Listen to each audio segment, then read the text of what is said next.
And that concludes the scheduled memorial service at Ground Zero this morning. Hello, everybody. I'm Ted David. And I'm Martha McCallum. Good morning, everyone. Well, I actually stayed beyond our evacuation. We emptied the building between 1 and 2 o'clock that day, except for my key officers and some of my floor directors. We were all here through about 5 o'clock. And then I went up and had dinner uptown, and then I came back, and I was back in the building by about 10:30, and I had a wonderful night of sleep on my sofa. I had a dear friend who founded Sandler and O'Neill, and we knew that he was at risk. Even though Herman was not a member of the New York Stock Exchange, he was a great supporter of this institution, and we were privileged to do many things together in both a business and a personal sense. And I knew that Herman was in trouble. This industry had so many operations or small firms or parts of very large firms housed in those towers that you knew that many of your friends and colleagues were at risk. If those folks were here today and we were not, they would say, I'm sure, what I'm about to say to you. The way you honor us, the way you best remember us, is by doing exactly what the president and the mayor said. Get back to business. Send the message. You've killed, you've destroyed property, but you haven't destroyed the American ideal. And that's what we live every day.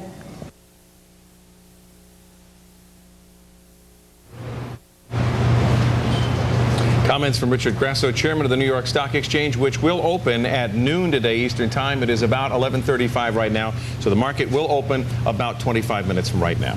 All right, we want to take some time to focus on some of the people of the Wall Street area. Investment bank Sandler O'Neill was one of the hardest hit firms on Wall Street on September the 11th.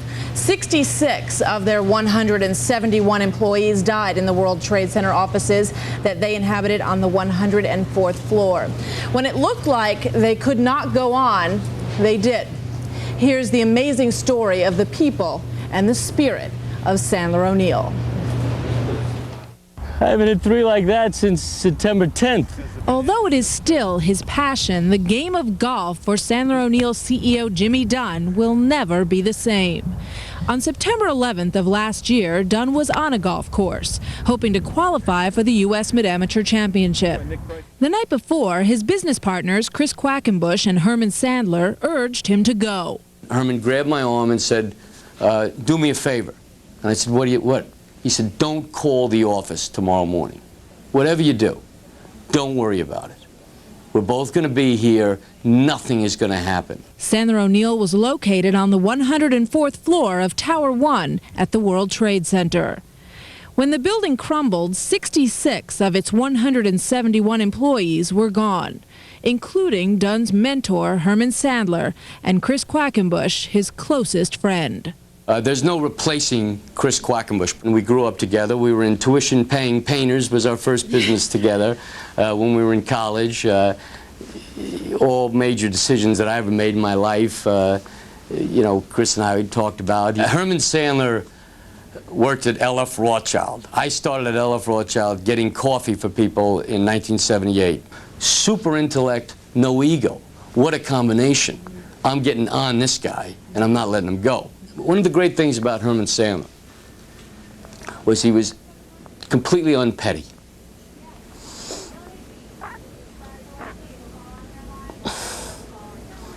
He did not have a petty bone in his body. The two founded Sandler O'Neill with 4 others in 1988. A few months later, Quackenbush, a charismatic Wall Street dealmaker, came on board. The three were quite a team.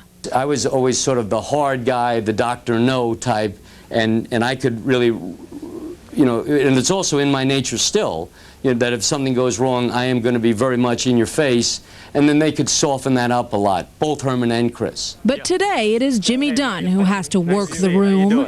Thanks for coming today. Thanks for having us. I think you could win the ladies' long drive again today. Right. I put a lot of money on it. How's your golf?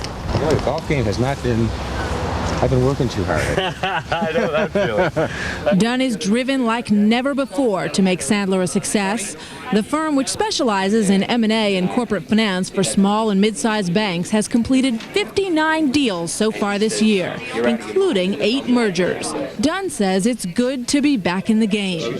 On September 11th, Sandler lost its entire bond and syndicate desks, all but 2 of its equity traders and a third of its partners. With the help of several of their competitors, Sandler was up and running by September 17th. They set up temporary shop in these offices at Bank of America. Hey, Rick, have you had a chance to take a look at those earnings? Mark Fitzgibbon, who made it out of the World Trade Center, was among the Sandler survivors navigating uncharted territory. Research wasn't as critical function on day one. We needed to jumpstart the firm.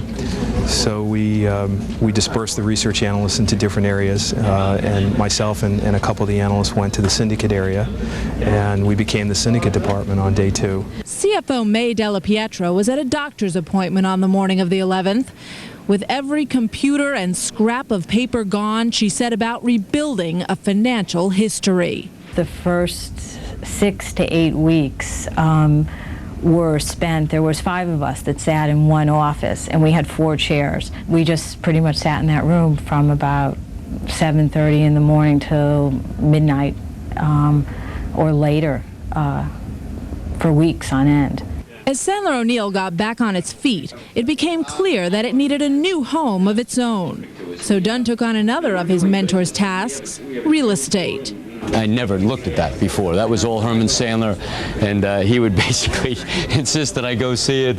Once, one time we were moving and we were looking at a destination. He told me all about this great space, and I said, I don't need to see it. He said, you have to go see it. I went to the wrong building, and I told him I went, and it's fine. So that just tells you how little I knew about real estate. But Dunn was a quick study. This 6th floor office in a nondescript midtown building felt just right. Fred Price, an original Sandler O'Neill partner, was at a Seattle conference on September 11th. Piece by piece, the COO replaced everything from computers to letterhead. We owned nothing. We didn't own a desk, we didn't own a chair, we didn't own anything. In some ways it was better because we were able to move quickly because we needed to get everything. But it's harder too because you have to make some very, very kind of big decisions about networks, and you don't really have a lot of time to evaluate 20 different options. Sandler got ready for the relaunching of its market-making activities. I didn't want to have a false start, so we had all the technology people here, all the phone people, everybody in 2 or 3 deep. But nevertheless, the Monday before was a very real sleepless night for me.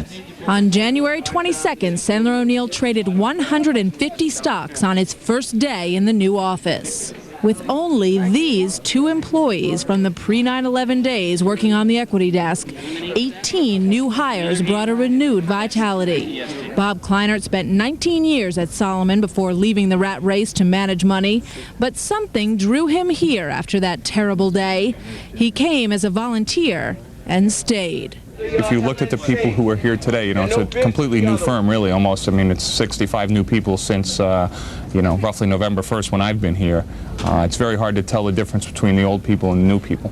The culture here has been tremendous. But Mark Maltz, hired by Sandler to counsel its employees since September 12th, says there is a big difference. Time has dulled the pain for the survivors, but it's not gone. I hear all the time, it's 10.5 months, it's a year, it's 9 months, it's 13, whatever the date is, right?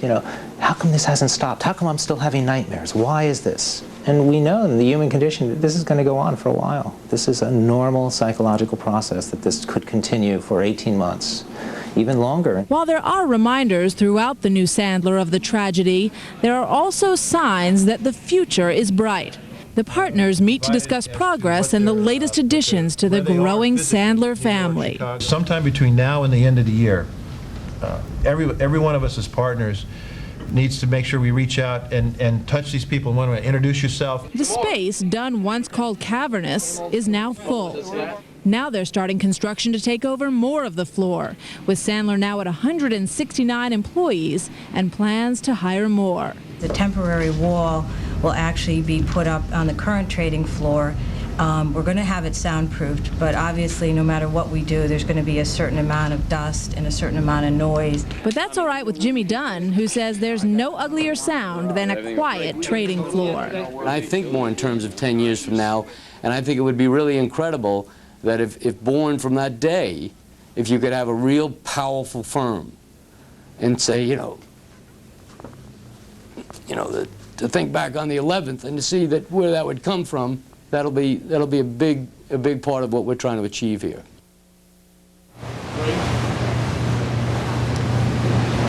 Well, one of the interesting things that Jimmy Dunn told me was that when he finally went home on the night of the 11th, he showered and put on a suit. He hadn't done that in a long time because he'd been a big proponent of casual, but he wanted everybody to know that he meant business, that he was serious, and that Sandler O'Neill was here to stay. I think that reflects the seriousness in a way that has returned to Wall Street on that day, and indeed, Ted, to our country to a certain extent. Jimmy Dunn is just everything that's right with Wall Street, a real professional and a human being where his humanity comes first. Amazing. Lucky for the people who work for him. We have an